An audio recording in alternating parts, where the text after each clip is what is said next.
किसान भाइयों, बागवानी में अनेक संभावनाएं हैं। आप लोग फल, फूल, सब्जियां इत्यादि उगाकर न सिर्फ अच्छी पैदावार ले सकते हैं बल्कि बहुत अच्छी आमदनी भी ले सकते हैं। लेकिन अगर आप लोग वैज्ञानिक तरीके से बागवानी करें तो आपकी राह बहुत ही आसान हो सकती है। तो बागवानी में क्या क्या संभावनाएं हैं, ये जानने के लिए आइए देखते हैं कार्यक्रम का ये भाग। किसान भाइयों, पिछले काफ़ी समय से विविधीकरण की बात हो रही है और विविधीकरण को आपने अपनाया भी है। विविधीकरण के लिए अगर कृषि में देखें तो सबसे महत्वपूर्ण हो जाती है बागवानी फसलें। बागवानी फसलें जो हैं वो हमें कई तरीके का लाभ देती हैं, जिसमें आमदनी भी अच्छी होती है, स्वास्थ्य के लिए भी अच्छी हैं और इसके लिए कई सरकार की योजनाएं भी हैं जिनका आपको लाभ होगा। आज इसी पर चर्चा करेंगे और हमसे बात कर रहे हैं doctor S K. Malhotra ji. Doctor साहब, आपका बहुत बहुत स्वागत है। डॉक्टर साहब, पहला सवाल मैं आपसे यही करना चाहूँगा कि किसान जो है वो बागवानी से क्यों जुड़े? आप उनको क्या कहना चाहेंगे जिससे वो ज़्यादा से ज़्यादा बागवानी को अपनाएं?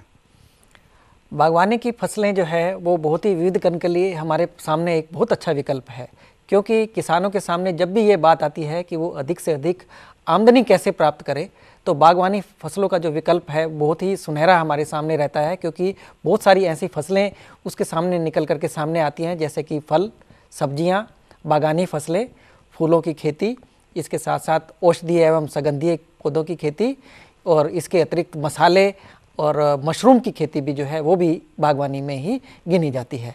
तो इस तरह से अगर हम देखेंगे तो बागवानी की खेती अगर किसान करना चाहेंगे तो उनसे प्रति इकाई क्षेत्र से अधिक आमदनी प्राप्त की जा सकती है।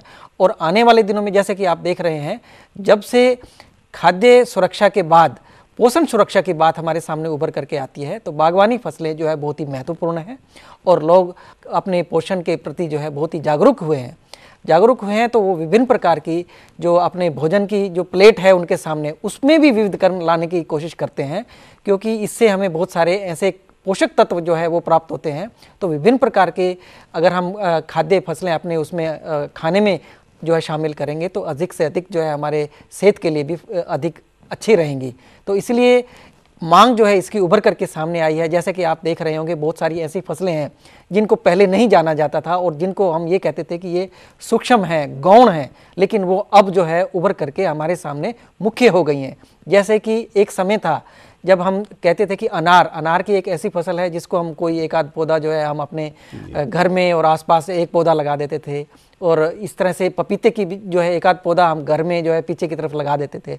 लेकिन जब से मांग बढ़ी है और लोगों में ये जागरूकता बढ़ी है कि इनमें पोषण जो है वो अधिक मिलता है, इनसे हमारे शरीर के लिए ये आवश्यक है, तो इनकी खेती अब वृहद स्तर पर, अधिक बड़े स्तर पर होने लगी है और किसानों को अधिक से अधिक फायदा भी मिलने लगा है।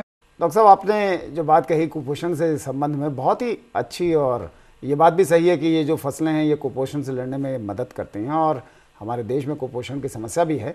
लेकिन डॉक्टर साहब, अब एक सवाल ये आता है कि अगर किसान इन सब्जियों में जिनमें आप बता रहे हैं कि कुपोषण से लड़ने की क्षमता है, तो क्या ऐसी भी किस्में हैं जिनमें पोषक तत्व अब ज़्यादा हैं और उनके बाज़ार में क्या किसानों को और अच्छे दाम मिलते हैं? हाँ, आपने ठीक कहा। जैसे कि अब तक जो हमने देखा होगा कि हमारा जो मुख्य उद्देश्य रहता था कि हम उत्पादन कैसे बढ़ाएं, लेकिन अब हम उत्पादन के साथ साथ ये भी देखने लगे हैं कि जितना भी जो हमारा उत्पाद आया है, कृषि उत्पाद, उसकी गुणवत्ता कैसी है।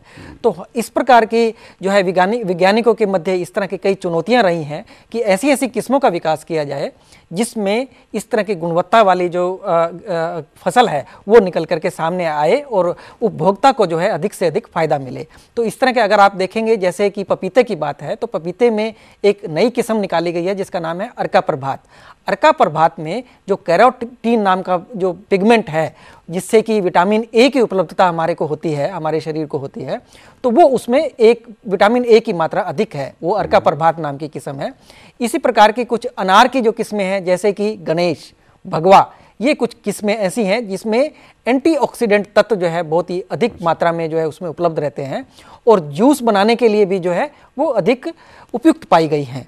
तो इसी तरह से टमाटर में भी ऐसी कुछ किस्में बनी हैं जो अर्का रक्षक के नाम से एक किस्म आई है, जिसमें जो है आप देखेंगे कि कई, क्योंकि जैसे किसान उसकी खेती करता है तो कई प्रकार के उसमें रोग भी लगते हैं, तो यह बहु रोग के प्रति जो है प्रतिरोधी किस्म है। इसमें 3 ऐसे रोग हैं जिनमें जो है इसमें प्रतिरोधक क्षमता है और वो रोग ही उसमें नहीं लगता है।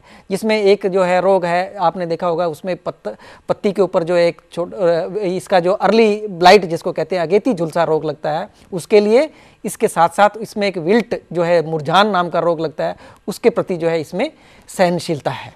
तो इस प्रकार की अगर किस्में जो बनाई गई हैं, उसके साथ साथ ना केवल किस्में बनाई गई हैं, इसके साथ साथ एक प्रौद्योगिकी जो आप ये कहेंगे कि उत्पादन प्रौद्योगिकी, वो भी साथ में बनाई गई है। और उस जो वैज्ञानिक प्रौद्योगिकी का प्रयोग करके किसान जो है अधिक से अधिक जो है उत्पादन भी ले सकता है और अधिक से अधिक लाभ भी उसको मिलेगा। किसान भाइयों, डॉक्टर साहब ने बड़ी महत्वपूर्ण बात यहाँ की कि ऐसे फल सब्जी तैयार हो गए जिनमें कैरोटीन की मात्रा बढ़ाई जा रही है। कैरोटीन जो है वो रतौंधी से लड़ने में बहुत ही कारगर चीज़ है। गाजर में भी होता है और गाय के दूध में जो पीलापन होता है वो इसी कैरोटीन के कारण होता है। डॉक्टर साहब, अब एक सवाल ये उठता है कि ऐसी कौन कौन सी सरकारी योजनाएं हैं जिनका लाभ हमारे किसान भाई लेके बागवानी से जुड़ सकते हैं? अभी आप देख रहे हैं कि पंचवर्षीय योजना, जो 12वीं पंचवर्षीय योजना का कार्य जो है प्रारंभ हो चुका है। और उस 12वीं पंचवर्षीय योजना में जो है भारत सरकार इसके लिए प्रतिबद्ध है कि हमारा उत्पादन कैसे बढ़े, क्योंकि जैसे आप देख रहे हैं कि हमारे सामने बहुत सारी चुनौतियां उभर करके सामने आई हैं। सबसे पहली चुनौती है कि जनसंख्या बढ़ रही है, और जनसंख्या बढ़ने के साथ साथ फलों, सब्जियों एवं अन्य कृषि उत्पादों की मांग भी बढ़ रही है। तो उन सब मांगों को देखते हुए हमें ऐसे लग रहा है कि जैसे एक प्रोजेक्शन जो एक बनाया गया है, जिसमें अभी आप देखेंगे हमारा वर्तमान उत्पादन 240.5 मिलियन टन है, लेकिन आने वाले 5 साल में एक जो प्रोजेक्शन बनाया गया है कि हमारी जो मांग होगी वो 340.5 मिलियन टन होगी। तो इस तरह की इस चुनौती को जो है मद्देनज़र रखते हुए इसको प्राप्त करने के लिए, इस लक्ष्य को प्राप्त करने के लिए सरकार ने बहुत सारी योजनाएं चलाई हैं। और वो योजनाएं मुख्य रूप से जो है राष्ट्रीय बागवानी मिशन के तहत जो है चलाई गई हैं। और इसके बहुत सारी जो संस्थान हैं, जो हमारे राज्य सरकारें हैं, उसी नेशनल हॉर्टिकल्चर मिशन के तहत, राष्ट्रीय बागवानी मिशन के तहत इन बागवानी फसलों को बढ़ावा दे रही हैं। तो इस तरह की बहुत सारी योजनाएं हैं, जिनमें से कुछ योजनाएं मैं बता देना चाहूँगा। जैसे कि आप देखेंगे कि फलों की जब भी बात आएगी तो हमें अच्छी गुणवत्ता वाले पौध का हमारे सामने होना, पौधों का होना बहुत ही आवश्यक है, जो कि किसानों को जो है अच्छी मात्रा में उपलब्ध हो। अच्छी गुणवत्ता वाले जो जितने भी पौध सामग्री है वो किसानों को मिले। तो किसानों के समक्ष ही उनको एक तरह से ये एक योजना बनाई गई है कि किसान स्वयं नर्सरी स्थापित करें। नर्सरी स्थापित करना चाहें तो उसमें जो है अच्छी गुणवत्ता वाले पौध तैयार करें, जिसमें आम और जैसे कि केला, और इसका जैसे कि आप देख रहे हैं कि अनार, और इसके अतिरिक्त पपीता, इस तरह की बहुत सारी ऐसी फसलें हैं जिनकी पौध सामग्री वो तैयार करके कर सकते हैं। तो इसमें एक योजना है जिसमें कि पौधशाला जो है वो स्थापित कर सकते हैं। इसके अतिरिक्त बहुत सारी ऐसी वार्षिक फसलें हैं जिनको बीज से हम उगाते हैं, जैसे कि आपने देखा होगा सब्जियां, और वार्षिक जो है कुछ फूल हैं, उनकी जो खेती भी की जाती है, लेकिन उनकी भी बीज की आवश्यकता पड़ती है। तो उनके बीज उत्पादन के लिए जो है उस बीज का एक कार्यक्रम जो है रखा गया है, और किसान जो है बीज उत्पादन कार्य भी ले करके अपनी आय में जो है इजाफा कर सकता है। इसके अतिरिक्त आप देखेंगे कि एक बागवानी मिशन के तहत जो है हमें क्षेत्र बढ़ाना है कि अधिक से अधिक क्षेत्र जो है इन फलों, सब्जियों एवं मसालों के अंतर्गत आए। तो उस क्षेत्र को बढ़ाने के लिए जो है एक मॉडल जो बनाए गए हैं, मॉडल फार्म बनाए गए हैं फलों के लिए, सब्जियों के लिए। तो जो भी किसान इस तरह की योजनाओं का लाभ लेकर के अपने राज्य सरकार के जो बागवानी विभाग है वहाँ पर जा कर के बागवानी अधिकारी से मिल करके उन योजनाओं का लाभ ले सकते हैं। और उन योजनाओं के तहत उनको बहुत सारे ऐसे जो उसमें इनपुट्स हैं उनकी जो है सहायता मिलती है। और इसके साथ साथ जो है अन्य बहुत सारी जो वैज्ञानिक जानकारी है उनके उत्पादन के लिए, जिससे कि अधिक से अधिक उत्पादन लिया जाए, वो भी मिलती है। और साथ साथ ये तो बात थी उत्पादन की और बीज की बात थी। इसके अतिरिक्त बहुत सारी ऐसी चीज़ें हैं जिसमें जो है समन्वित जो है आप देखेंगे बागवान जो ये रोग एवं जो ये इसका कीट लगते हैं उनका जो है प्रबंध, उसके विषय में भी जानकारी मिलती है, उसके विषय में भी स्कीम्स हैं, योजनाएं हैं। इसके साथ साथ आप देखेंगे कि अभी जो है लोगों के मन में एक ऐसी मांग आ रही है कि हमें ऑर्गेनिक प्रोडक्ट चाहिए, जो जैविक खेती करके जो है जिन प्रोडक्ट्स को, जिनका उत्पाद को जो है लिया जाए, और उसकी मांग भी बढ़ रही है। तो जैविक खेती भी की जा सकती है, तो इसकी भी एक योजना है, उस योजना का लाभ भी लिया जा सकता है। इसके साथ साथ आप देखेंगे कि कटाई के पश्चात बहुत सारे ऐसे जो है हम देखें कि उसमें नुकसान हो जाता है, और एक आकलन किया गया है जिसमें 18 से लेकर के 20% तक का जो है हमारी जो फसल है वो कटाई के पश्चात जो सही ढंग से हम उसका रख रखाव नहीं कर पाते हैं उसका नुकसान हो जाता है। तो इस तरह से कटाई के पश्चात रख रखाव उचित ढंग से किया जाए और उस तरह की भी योजनाएं हैं और उसमें भी किसानों को ये सलाह दी जाती है कि वो उसका श्रेणीकरण करें तो उसके रेट भी अच्छे मिलेंगे और उसके साथ साथ जो है जो कटाई के पश्चात होने वाला नुकसान भी जो है उसको कम किया जा सकता है। तो प्री कूलिंग जो है, एक प्री कूलिंग नाम की एक जो प्रक्रिया है जो पोस्ट हार्वेस्ट हैंडलिंग ऑपरेशंस में एक तरह से एक बहुत ही अच्छा मुद्दा है, उसको प्री कूलिंग अगर करके जो है अगर किसान उसको उस उत्पाद को ले जाता है तो उसमें बहुत सारे नुकसान से बचा जा सकता है और उसके आमदनी में भी इजाफा होगा।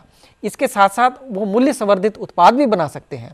तो मूल्य संवर्धित उत्पाद बना करके उनको अगर हम मंडी में ले जाएंगे तो उसका भी फायदा मिलेगा। कई बार क्या होता है कि मंडी में अगर हम ताजे उत्पाद ले जाते हैं तो हमें कई बार रेट नहीं मिलते क्योंकि मार्केट गलत और उस तरह की कई समस्याएं आ जाती हैं। लेकिन अगर किसान अपनी एक योजना स्वरूप उसके मूल्य संवर्धित उत्पाद बना करके अगर आप जो है उसका उचित ढंग से मंडीकरण करेंगे तो निश्चित रूप से उनके लाभ में भी जो है इजाफा होगा। तो किसान भाइयों, डॉक्टर साहब ने बड़ी अच्छी जानकारी दी और आपने देखा नर्सरी से लेके आपके अगर पुराने पड़े बगीचे भी हैं वो भी सुधर सकते हैं, सब कुछ सुविधाएं हैं। और बाजार के लिए डॉक्टर साहब ने बहुत अच्छा आपको बताया कि किस तरीके से आप मूल्य संवर्धित उत्पाद बनाकर उसकी मार्केटिंग करेंगे तो ज़्यादा पैसा मिलेगा। बेमौसमी फल सब्जियों का तो मिलता ही है ज़्यादा, वो सब आप जानते ही हैं, आप उसे ज़रूर अपनाएंगे। डॉक्टर साहब आपका बहुत बहुत धन्यवाद। आपको हमारा कार्यक्रम कृषि दर्शन कैसा लगा? अपने सुझाव, प्रतिक्रियाएं एवं सवाल हमें इस पते पर भेजें।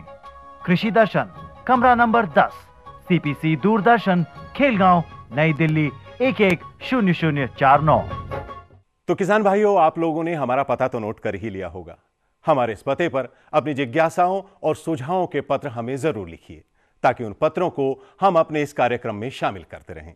अब समय हो गया है आप लोगों से विदा लेने का, लेकिन जाने से पहले मैं कल प्रसारित होने वाले कृषि दर्शन के कुछ कार्यक्रमों की जानकारी भी दे देता हूं। खबरें खेती की और मंडी के ताजा भाव तो रहेंगे ही, इसके अलावा जो आप लोग हमें पत्र लिखते हैं उनके जवाब भी देंगे। तो किसान भाइयों, आप लोगों से फिर मुलाकात होगी, तब तक के लिए मुझे आज्ञा दीजिए। नमस्कार।